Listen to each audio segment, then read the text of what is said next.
My name is Vance Hinton. I'm an organizer, and I'm glad to see all of you here today. I'm glad to see the public here. Hopefully they'll join us, take a flyer, find out what's going on, and I cannot tell you how important this day is in terms of our union.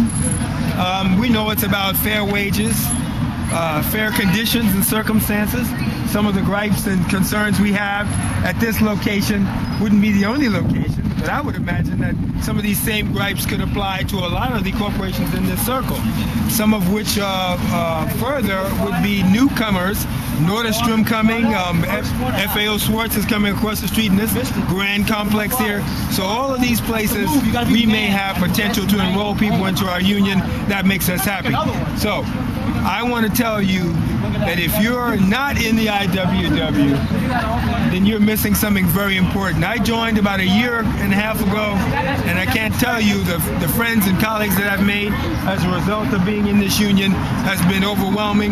The support, and I don't know of any other union with our kind of structure that exists. So for starters, we're going to do some chanting. Is everybody up for some chanting? Yeah! Some chanting. Woo! I want to, if you're here and you've never been to any of our functions before, you're going to have a great time today. We're going to start out here. What chant are we going to do first? Let's do the fun one. The fun one? Yeah. All right, let's see. Everybody got a chant sheet? Let's get those sheets out. Down, down with exploitation. Up, up with the Union Nation. Down, down with exploitation. Up with the Union Nation. We are the Wobblies. We are the Wobblies. Mighty, mighty Wobblies. Mighty, mighty Wobblies. Fighting for justice. Fighting for justice. And for one big union.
Starbucks is a poverty wage employer paying $6, $7, $8 an hour depending on where you are in the country. And one of the biggest secrets about employment at Starbucks is that 100% of the retail workers here, baristas, bussers, shift supervisors, are part-time workers without any guaranteed hours of work. You can come to work and get your schedule for the next week. You can have 25 hours of work. The next week you can get 15 hours of work. The following week you can get 5 hours of work. It's extremely difficult to budget for necessities, to put food on the table, pay rent, utilities, when you have no idea how much income you're going to be able to take in that month. Starbucks also claims to respect the right to organize.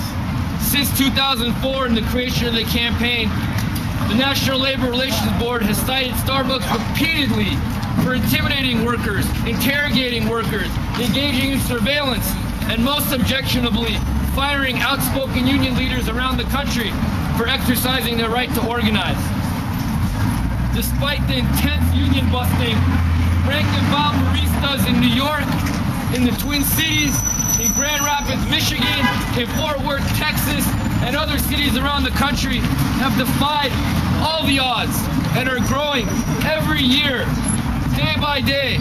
Over 500 workers workers at this company now march under the IWW banner. Thanks, Dan. Thank you guys so much for coming out today.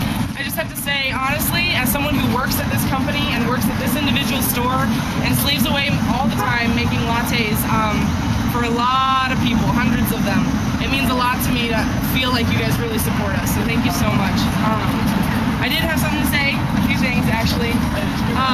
First of all, happy Martin Luther King Jr. Day. One of my personal favorite holidays, has been my whole life. And I've never, to this day, worked on Martin Luther King Day. But if I do get time and a half next year for it, I will. What was I gonna say? Today we're out in front of my store. I've worked at Starbucks for over 3 years, and most of that time have worked alongside my coworkers here and throughout the U.S. and Canada and the IWW Starbucks Workers Union for better wages, more consistent scheduling, better working conditions, and especially more respect on the job. We have made serious strides. In 5 years of existence, we have gotten 3 pay increases in New York City alone, and have had many individual grievances with management worked out in the favor of the workers, though we still have a long battle ahead. In Dr. King's last days, in the midst of fighting injustice on many fronts, he went to Memphis, Tennessee. Many remember that, but what most folks fail to remember is why exactly he was in Memphis to begin with. Dr. King went to Memphis to support 1,100 black sanitation workers that had gone on strike for job safety, better wages and benefits, and union recognition. So when the CEO of one of the biggest union-busting companies in the world, Starbucks CEO Howard Schultz, has the nerve to say that Dr. King would, quote, be proud of what we were able to provide people all over the world every day, end quote. Exactly. One has to laugh or be totally disgusted.